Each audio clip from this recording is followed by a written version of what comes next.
forum, Poonacha Machaiah. So you are the CEO of CyberHuman.ai. You have a deep involvement as well with the Deepak Chopra Foundation. So we are extremely excited and privileged to have you with us because your wisdom, have really inspired a lot of people, around the world. So thank you so much for being here. And I'm going to start with the first question that actually is one of my favorite questions on earth. I always wonder, when people are on a journey, what really triggered that journey? So we can see that your journey is all about, really like using purpose and innovation and really using technology not as a tool, but something that can bridge, different inequities that we're discussing and as well help transform life and as well a collective well-being, in society. So I wanted to ask you today, what, put you forward on this mission? Was it a particular moment in time or was it something you always grew up with knowing that this was your journey? Well, first of all, thank you. I'm really grateful to be here. I saw Stephen Shaya, who was involved with us at the Chopra Foundation. So I think this is an interesting question. So, I came to this country in '91 as an AI programmer. Couldn't get a job as an AI programmer. Fast forward now, it's the hottest topic on the planet. But for me, after my first company, I sold to a company called Nortel, optical engineering. And then I realized maybe I climbed the wrong mountain. And I did this very successful youngest vice president, da-da-da-da. And then I said, you know what, I need to go back and relook at life because I think I didn't definitely climb the wrong mountain. I became a volunteer firefighter. And then stationed to Vienna, Virginia. And actually saw first time was death, right? How do you deal with death? And I really got involved in this whole area of mental health. Every 40 seconds, we lose someone to suicide globally. In this great country, every 12 minutes. In this 20-minute conversation, more than 20 people would have died. So I really started doubling down on really looking at this whole area of mental health. And why are we, as a technologist, I came to this country, optical network. Then I was part of Motorola, Motor Razr, mobile phone. And can we use tech for good? And that really started my journey with Dr. Deepak Chopra, who said, when I met him, he said, I want to reach 1 billion people. I said, by writing books? He was like, I'm writing right now 98 books. So 20 years ago, he have 75 books. And he said, maybe we should use technology. And maybe use technology to democratize access. And that really started my journey. How do you use tech for good? And really make choices for humanity. So that really started, I think, how many people here have done the 21-day meditation with Oprah and Chopra, right? So that was kind of, before there was Calm, Headspace, Insight Timer, we really launched the online meditation movement.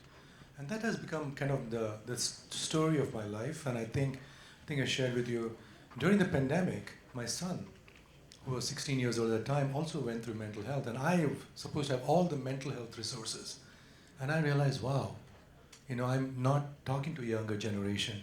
So every point in my life, I'm always looking at how do I use tech to reach a bigger audience. Thank you so much for sharing this. One of the big questions we have is about AI, as you know, and I love to ask people that work day in, day out with AI, what they really think about, not just like, is the future going to be AI? Because as we discussed, AI is here no matter what. So it's more like, what do you see which are going to be, the next advances for us using AI, and as well, what are the guardrails and the risk that we have with AI? So one of the things I'm doing with Dr. Chopra is I really created DeepakChopra.ai. Actually, what I did was, I actually asked him a question. Let me see if I can get it to work here. Is indeed a moment of significance, and it's natural to feel a wave of anticipation. In these moments, AI can be a gentle companion by providing meditative guidance and relaxation techniques to help center your mind. Consider taking a moment to focus on your breath. Close your eyes and take a deep breath in through your nose, allowing your abdomen to... So basically, I asked Deepak here, I'm at the United Nations, I'm a bit stressed, what should I do? And so this was his guidance. So what we're doing is, we're really focused on creating AI twins and working mostly in healthcare. So Deepak, when I started working with him, he said, I really want to recreate what happens in healthcare. When you have a very complex case, we have basically we get all the different people together. We do we want to get orthopedic surgeon and all of them, different disciplines coming together. So now what I'm building is working with AI twins. So this is DeepakChopra.ai. which has taken Deepak's 98 plus books, thousands of hours of videos, and really are trying to create his twin. So you can ask him any question, in his tone of voice, it actually gives you an answer. So when you work with right now, it's his voice. So you're giving agency to AI. So one of the biggest things I work with is when you work with Google Maps, right? You actually take me from place A to place B. You gave agency to AI. And one of the things which you're doing with AI today, we're asking AI a lot of questions without even thinking, what answer am I getting? Am I really, so you're really outsourcing some very fundamental decisions when you go to ChatGPT, right? And so we have a very fiduciary responsibility to say, are we being conscious when we design technology platforms? So where the area of focus for me is using conscious AI. So we are not really being relegated to an algorithm. So really working with some of the top experts. I'm working with orthopedic surgeons, sports experts, Rudy Tanzi in aging, Wanda Wright working on women's health, menopause, perimenopause, but doing what we call grand rounds, right? So I can go to my AI and say, I'm 55 years old. I'll say at 85, I still want to fulfill my dream of climbing Mount Everest. I still want to be able to, these are my hobbies. Can you give me a lifestyle? And it says, Poonacha, based on your lifestyle, this is a push-pull, hinge-carry workout routine. I know you're never going to be a vegetarian, but this is your ideal diet. I've analyzed your genome, epigenome, microbiome, but more importantly, I've looked at your lifestyle. And we talked about social prescribing. So we really believe the future, if less than 5% of diseases are fully penetrant genes, that means 95% is lifestyle. So maybe we need to do a lifestyle prescription, and that's something which we are focused on. The number one parameter we are focused on is using AI to reduce what we call chronic low-grade inflammation. Inflammation is what's killing the world. Inflamed gut, inflamed brain, inflamed society. So can we look at inflammation as a parameter? And once again, here is using AI. And the guardrails here is really what I call making conscious use of AI, right? And it is such an important thing. I believe every software engineer should take an oath, like a physician takes an oath, right? Because software today is changing the world. Thank you so much for this. I have plenty of other questions, but we are not going to be here until 5 p.m. So I wanted to ask you actually on this idea of, and we have been talking about that, no, that sometimes loneliness is one of the number one, factor when it comes to our health outcomes. So at Human.Plus, we are all about, trying to create and really foster those human connections by really understanding people. And so the way we see people is really as feeling machines that end up thinking, and really like thinking about the power of emotions. So we have talked about mindset as well, that sometimes like really creates or influence a lot like your health outcomes. So how do you see in the work that you have done, for example, with the Deepak Chopra Foundation, the benefit of actually coming with a more holistic approach to health, for all patients? Yeah, so I think one of the things I focus, and Dr. Shaya is back here, is that I really focused with Deepak is on well-being, right? There are basically 11 pillars of well-being, and if you do this, you can actually return your body to homeostasis. So everybody here is talks about longevity today, right? And the Western world is kind of obsessed with reverse aging. But what we say is, for our perspective, it's about peak living. We say the wisdom of age and the biology of youth. It's graceful to age. At 55, I want to be 55. I don't want to be 45. But what I want is the biology to do the things I want to do. So when we look at well-being, we look at 11 pillars. The first pillar is the body is like a biostat. There's chronological age, biological age, psychological age, and spiritual age, right? What do you want it to be? Set the biostat. The second pillar of well-being is looking at deep rest. So sleep, right? Not getting obsessed with how many hours of sleep with your Fitbit, but how do you feel? Do you feel rested when you wake up? The third pillar of well-being is nutrition. Fourth pillar is nutritional supplements. Fifth pillar is looking at mind-body connections. Sixth pillar is looking at exercise. Seventh is looking at detox, people, substance, and place. Eighth is looking at love and relationships. Ninth is looking at community. 10th is looking at nature. Your body is kind of like the rhythms of the universe. Lunar rhythms, solar rhythms, biological rhythms. And when you do all of this, you return the body to homeostasis. So this is actually free medicine, right? Everybody can do this, but we don't. So that's what we are really focused on. And I think for us, the number one thing today, we talk about loneliness, which is the biggest challenge. We're super connected, but very lonely, right? And we became obsessed with looking at suicide prevention. So when I started working with Marines and things like that, there's an acronym called ISPATHWARM, ISPATHWARM. Anybody who's attempted suicide has spoken to 4 people, just that we didn't react, right? And if you're gay or lesbian, it's 4 times more if your family doesn't accept it. So the acronym is called ISPATH-WARM. Ideation, substance abuse, lack of purpose, anxiety, lack of trust, lack of home, withdrawn, anger, resentment, and mood change. So this is what happens in the spectrum of somebody going through depression or suicidal ideation. If I was in my village in India, they look at me and they say, Poonacha, you look like shit, let's go have a drink, right? So today days can go by and you can say, nobody's even going to come and stop and ask you, how is life? Great, okay, but really, is it great? I don't know. So we became obsessed looking at the phone. Can this be an answer? When you go to a therapist, they say, talk about your marriage. Take a deep breath, right? So they're like, they look at your breathing, they look at your pupil dilation, they look at, are you sweating? They look at your gait, they look at your voice. And that's pretty much all done on the phone today, right? Every time you look at the phone, there's an image, your selfie. Don't confuse yourself and your selfie. Your face, your pupil dilation, your skin, your basically galvanic skin response, your gait. Even the way you type tells how your mood is. Your voice, in less than 5 or 10 seconds, can tell how your mood is. The valence of your voice is a big determination of what you call parasympathetic and sympathetic. So we became then obsessed with looking at how do you use technology to look at what is happening with people. And maybe we just send you a funny cat video, right, on your feed. So that's something with the work we have done, looking at prevention and prediction of mental health. Thank you so much. We can't wait to actually, live in the world that you're designing for the better. One question we had, and a lot of conversation as well, were around access. Like a bit earlier during the different panels, so access to treatments. But when it comes to technology, is the same. It's like access. I think some of the panelists were saying, 97% of all of the data storage is in the global north. It's not in the south. We know that everybody, nearly on the planet is going to get to a smartphone at some point. But is there, still as we are launching ourselves in this AI world, still some barriers? Are we leaving some people behind in the way we design all of this algorithm, etc.? So what is your take on this? I mean, it's a tough question to solve, definitely. I think today, if we look at AI especially, I think it's still a very much a joke. It's a Silicon Valley bro, right? We really need more diversity. It's still health data, Scandinavian white male, need more inclusion.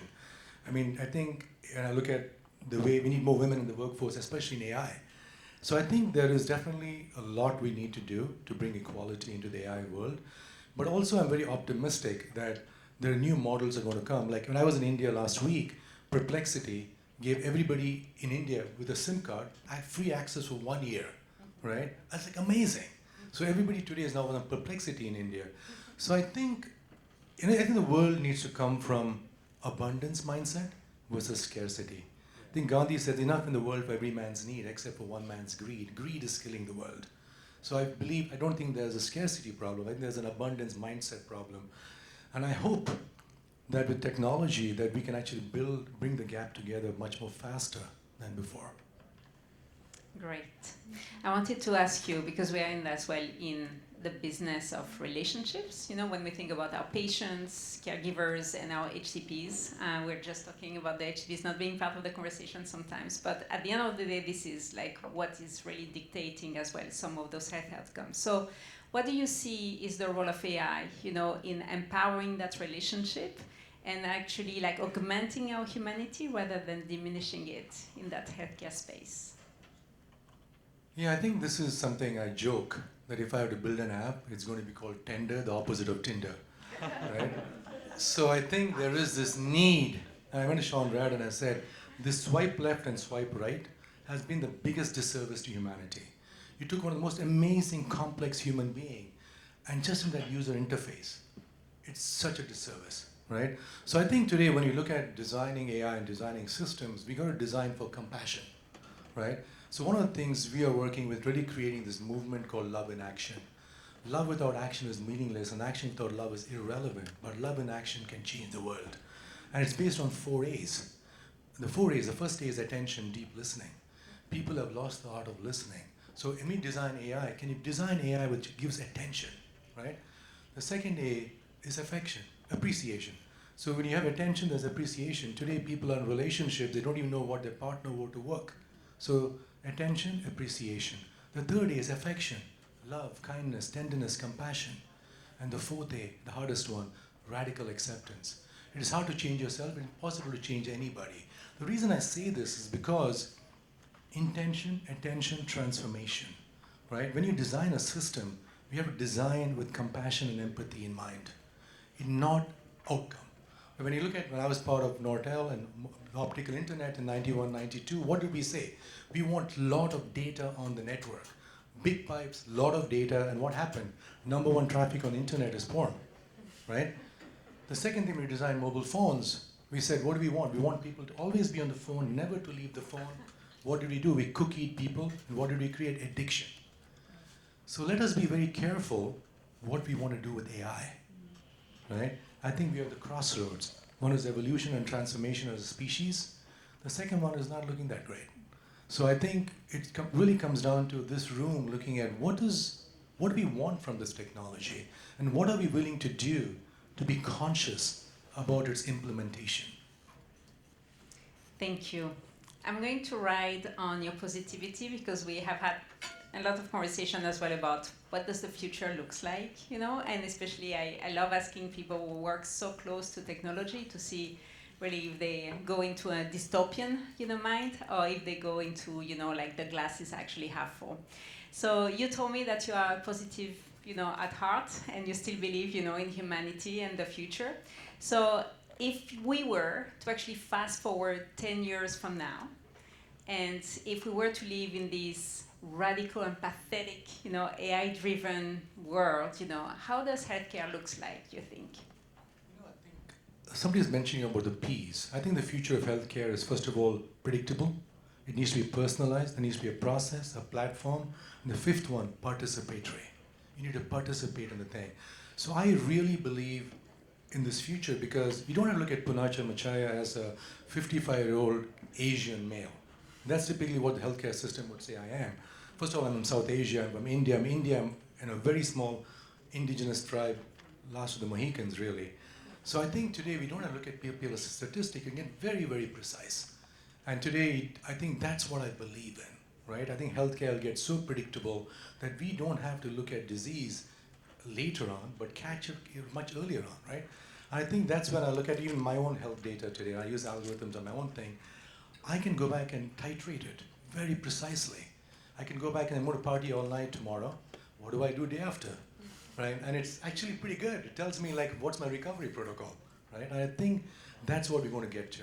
And I think healthcare, especially with AI, I think it's going to. There was a shortage of doctors, but I think it's going to make you more aware. The AI for me is to augment human intelligence, to innately find out your own natural intelligence. We have forgotten inherently what it means to be human, right? And I think we need to still do all these conversations, not disappear into, like, get lost in the phone, right? And I think if I had to be I think if I look at 10 years from now, I believe that all the things which require beta processing will be done by robots, right? Cooking, cleaning, driving, this, that, all of those things. Then what do? Have really amazing conversations. Use creativity, innovation. I think really makes it what made us human. So I think be in the arts, explore. I think today with generative AI, I think with Mid-Journey, all the tools which are coming out there, it just made everybody so much more creative, right? So I don't think it's something to be scared about. I think it's something which we need to embrace. Yes, I think you had a beautiful point about this idea of like actually getting back a sense of agency on our health. I think somebody as well in the previous panel discussed that. No, we don't even have access or ownership of our own health data. So what if I can have kind of my digital, like passport of all of my health data that then I bring to one system or to another? And how can I use AI to actually become my companion, that is not fighting my HCP, but already helping me like be more proactive as well with what I think it's already happening today with blockchain, DAOs, distributed autonomous organizations, and with AI. We're really getting into this model where you have agency over your data, right? And it's 24/7.